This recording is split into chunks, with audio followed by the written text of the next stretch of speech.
Good morning students. आज हम अपना नया चैप्टर स्टार्ट कर रहे हैं जिसका नाम है सिने क्विज, यानी कि सिनेमा से रिलेटेड कुछ इम्पॉर्टेंट फैक्ट्स हैं, इम्पॉर्टेंट क्विज हैं, वो हम आज इस चैप्टर में देखेंगे। ठीक है, तो चलिए स्टार्ट करते हैं। फर्स्ट स्टेटमेंट हमारा, which country has most numerous cinema screens या सिनेमा हॉल्स, यानी कि कौन सी कंट्री ऐसी है जहाँ पर सबसे ज़्यादा सिनेमा स्क्रीन्स कह लीजिए या फिर सिनेमा हॉल्स हैं। ठीक है, तो हमारा सही ऑप्शन हो जाएगा, यहाँ पर ऑप्शन दिया गया है India, China and Spain.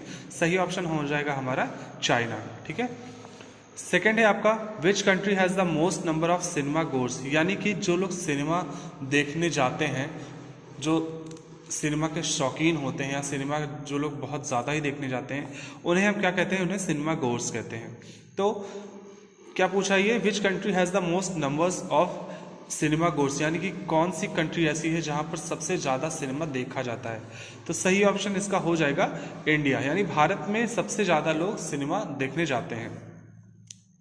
What kind of film presents true factual situation and real people, यानी कि किस प्रकार की फिल्म में फैक्ट सिचुएशंस होते हैं और कुछ रियल पीपल भी उसमें होते हैं, यानी कि जिनके ऊपर वो फिल्म बनाई गई होती है वो भी उनमें इंक्लूडेड होते हैं, या उनका कुछ पार्ट इंक्लूड होता है, या कह सकते हैं कि वो थोड़ा सा पार्ट उसमें प्ले करते हैं।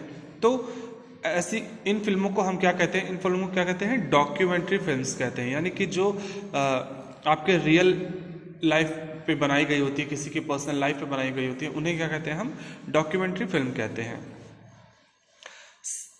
नेक्स्ट है आपका, which comic film earn the greatest money all over the world, यानी कि किस कॉमिक फिल्म में, किस एनिमेशन फिल्म ने सबसे ज़्यादा पैसे कमाए हैं, सबसे ज़्यादा मनी कमाई है पूरे वर्ल्ड में। तो वो उस मूवी का नाम क्या है?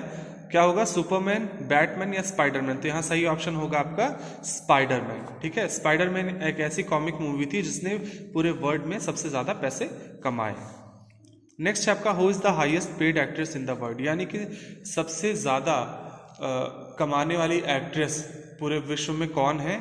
उनका नाम है रीज विदरस्पून। ठीक है, रीज विदरस्पून जो है वो सबसे ज़्यादा हाईएस्ट पेड एक्ट्रेस है पूरे वर्ल्ड में।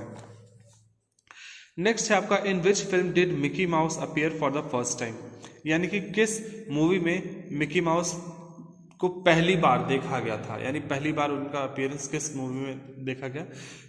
आप सब जानते हैं मिकी माउस एक कार्टून कैरेक्टर है, सबने देखा होगा। ठीक है, तो उनके बारे में ये बताया गया है, यानी कि पहली बार मिकी माउस को किस मूवी में देखा गया था। तो इसका सही ऑप्शन हो जाएगा क्या? Plane Crazy. ठीक है, प्लेन क्रेजी एक मूवी थी जिसमें मिकी माउस को पहले देखा गया था। नेक्स्ट है, which is the most expensive animated film ever made, यानी कि सबसे महंगी एनिमेटेड मूवी अभी तक की कौन सी बनी है? तो उसका नाम क्या है? डायनासोर। सही ऑप्शन क्या हो जाएगा? डायनासोर। नेक्स्ट है आपका, what is the real name of Ben Kingsley, Ben Kingsley का रियल नाम क्या है? उनका रियल नाम क्या है? कृष्णा भांजी। ठीक है, उनका रियल नाम क्या है? कृष्णा भांजी।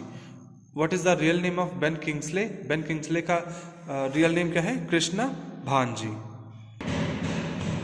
नेक्स्ट है आपका, who played the role of mister India in the movie named so, यानी कि मिस्टर इंडिया, आप सब लोग ने मूवी देखी होगी, ठीक है, या नाम सुना होगा। तो मिस्टर इंडिया मूवी में मिस्टर इंडिया का किरदार किसने निभाया था, वो पूछ रहा है। तो इसका सही ऑप्शन क्या हो जाएगा? सही ऑप्शन इसका हो जाएगा अनिल कपूर। ठीक है, अनिल कपूर जी ने मिस्टर इंडिया मूवी में मिस्टर इंडिया का किरदार निभाया था। नेक्स्ट है आपका, which Bollywood star is known for doing stunts himself, यानी कौन सा बॉलीवुड स्टार ऐसा है, आपके बॉलीवुड में कौन सा हीरो ऐसा है जो अपने स्टंट्स खुद करता है और उसी के लिए जाना जाता है? तो हम सब जानते हैं कि अक्षय कुमार जो है, अक्षय कुमार जी ये अपने स्टंट्स खुद ही करते हैं। इनका दूसरा नाम इंडस्ट्री में दिया गया है स्टंट मैन का। ठीक है, तो स्टंट हीरो का। तो इस वजह से इसका सही ऑप्शन क्या हो जाएगा हमारा? अक्षय कुमार, जो कि अपनी मूवीज़ में अपने स्टंट्स खुद ही करते हैं। नेक्स्ट है आपका, which Bollywood movie was based on the British system of collecting revenue from Indian farmers, यानी कि ऐसी कौन सी बॉलीवुड मूवी थी जो कि ब्रिटिश सिस्टम, जो कि लगान वसूल करने वाली मूवी थी, यानी कर वसूल करने वाली जो आपका ब्रिटिश सिस्टम था उस पे बेस्ड थी, ठीक है। किसानों से, भारतीय किसानों से जब कर वसूला जाता था तो उस पर बेस्ड कौन सी बॉलीवुड मूवी बनी थी, तो उसका नाम क्या है, यहाँ पर देखिए लगान। लगान आपको पता है, लगान आमिर खान की मूवी है और बहुत ही पॉपुलर मूवी थी ये, ठीक है। तो यही मूवी है जिसपे ब्रिटिश सरकार द्वारा भारतीय किसानों से कर जब वसूला जाता था उसके ऊपर ये मूवी बनी है। लास्ट है आपका, who was the actor in Hollywood movie Gandhi, यानी कि हॉलीवुड मूवी गांधी, आप सब जानते हैं कि गांधी जी हमारे भारतीय थे, बट उनके ऊपर हॉलीवुड में भी कई मूवीज़ बनी हैं। तो उनके ऊपर जो मूवी बनी थी हॉलीवुड मूवी गांधी में, गांधी जी का किरदार किसने निभाया था, तो उनका क्या नाम था, उनका नाम था बेन किंग्सले। बेन किंग्सले, अभी आपने पढ़ा कि इनका असली नाम क्या था, कृष्णा भानजी, ठीक है। नेक्स्ट चैप्टर है आपका चैप्टर 22 सिने फैक्ट फाइल, यानी कि सिनेमा से रिलेटेड कुछ फैक्ट्स आप इस चैप्टर में पढ़ेंगे। तो चलिए स्टार्ट करते हैं, देखते हैं। फर्स्ट आपका दिया है, in the Hollywood movie Gandhi, यानी कि हॉलीवुड मूवी गांधी में about 3 lakh people extras took part in the funeral scene of Gandhi ji, यानी कि गांधी जो हॉलीवुड मूवी थी उसमें लगभग 3 लाख लोगों ने गांधी जी के फ्यूनरल सीन में पार्ट लिया था, ठीक है। Which lasted for just 2 minute and 5 second, जो कि सिर्फ 2 मिनट और 5 सेकेंड के लिए दर्शाया गया था या फिर दिखाया गया था, ठीक है। इन लोगों को जो क्राउड एक्स्ट्रा होते हैं, इन्हें क्या कहते हैं, जो पीपल पार्ट लेते हैं, ठीक है, उन्हें हम क्या कहते हैं, उन्हें एक्स्ट्राज बोलते हैं। यहाँ पर देखिए सेकंड आपका यही दिया हुआ है, extras are the people who appear in the crowd, यानी एक्स्ट्राज उन्हें कहते हैं, वो लोग होते हैं जो क्राउड में दिखते तो हैं इन अ मूवी, जो किसी मूवी में क्राउड में तो होते हैं but do not speak at all, लेकिन वो बोलते नहीं है, मतलब उनका कोई, कह सकते हैं उनका कोई वहाँ पर बोलने का रोल नहीं होता है, ठीक है। उन लोगों को क्या कहते हैं, एक्स्ट्राज में गिनती करते हैं, एक्स्ट्राज में हम काउंट करते हैं।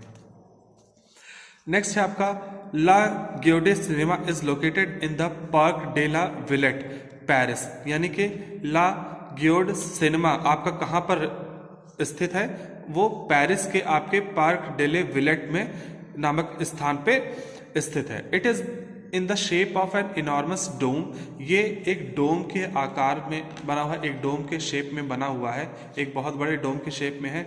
And has a giant screen inside, और इसके अंदर बहुत बड़ी स्क्रीन है, दैट मेजर्स 1000 स्क्वायर मीटर्स, जिसकी माप लगभग 1000 स्क्वायर मीटर के अराउंड है, ठीक है।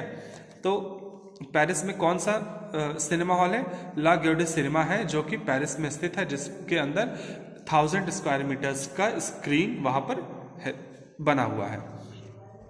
फिर नेक्स्ट है आपका, Keisha Castle Hughes is the youngest actress to be nominated for an Oscar in the best actress category, यानी कि केशा कैसल ह्यू सबसे यंगेस्ट एक्ट्रेस रही हैं जिनको ऑस्कर में नॉमिनेट किया गया है। किस कैटेगरी में, बेस्ट एक्टर कैटेगरी में नॉमिनेट किया गया है। She was 13 year old when she was nominated, जब वो नॉमिनेट हुई थी ऑस्कर के लिए बेस्ट एक्ट्रेस कैटेगरी में, तो उनकी उम्र क्या थी, 13 साल की थी। For her role in Whale Rider in 2004, किस मूवी के लिए, 2004 में आई मूवी व्हेल राइडर के लिए, ठीक है, उन्हें ऑस्कर के लिए नॉमिनेट किया गया था। नेक्स्ट है आपका, snow white was Hollywoods first full length animated feature film. Snow white Hollywood की पहली ऐसी फुल एनिमेटेड फीचर फिल्म थी जो पूरे तरह से एनिमेशन में बनी हुई थी। इट वॉन एन ऑस्कर, इसने ऑस्कर जीता and made $188 million business in the USA alone. इसने ऑस्कर जीता, इस मूवी ने ऑस्कर जीता और अकेले यूएसए में, यानी यूनाइटेड स्टेट्स ऑफ अमेरिका में, इसने अकेले $188 मिलियन का बिजनेस किया, यानी $188 मिलियन की कमाई की थी। किस मूवी ने, स्नो वाइट।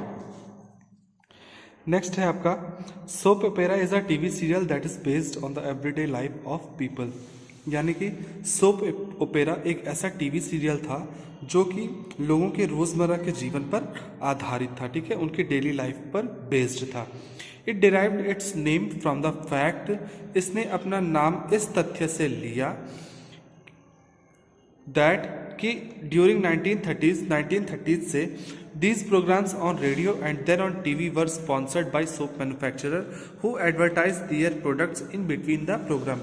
यानी कि 1930s के दशक के दौरान रेडियो और फिर टीवी पर इन कार्यक्रमों को सोप मैन्युफैक्चरर्स के द्वारा कह सकते हैं कि स्पॉन्सर किया जाता था, ठीक है, जो कि इन सीरियल्स के बीच बीच में अपने प्रोडक्ट्स का कह सकते हैं एडवर्टाइजमेंट करते थे।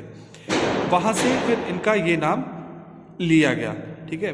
That is why the name of serial shortened to soaps since 1943। यही वजह है कि सीरियल का जो नाम कर दिया गया 1943 से उन्हें छोटा करके क्या कर दिया गया, सोप्स कर दिया गया। यानी कि जैसे आप बोलते हैं ना डेली सोप्स, या आप बोलते हैं जैसे कि ये हमारा ये डेली सोप चल रहा है, ठीक है, या फिर दूसरा डेली सोप चल रहा है, तो ये नाम हमारा कब से आया, 1943 से इसी सोप ओपेरा से ही चलता शुरू आ गया। नेक्स्ट है आपका, लास्ट है आपका, Donald duck made it's first appearance in the cartoon film. Donald duck ने अपना पहला अपीयरेंस किस कार्टून फिल्म में दिया, द वाइज लिटिल हेन इन 1934। 1934 में आई फिल्म द वाइज लिटिल हेन में डोनाल्ड डक ने सबसे पहला अपीयरेंस अपना दिया, जो कि कार्टून फिल्म थी। Clarence Nash gave voice to Donald Duck for 50 year, यानी कि 50 सालों तक क्लैरेंस नैश ने डोनाल्ड डक के रूप में अपनी आवाज़ लोगों तक पहुंचाई है, अपनी आवाज़ दी है डोनाल्ड डक के लिए, ठीक है।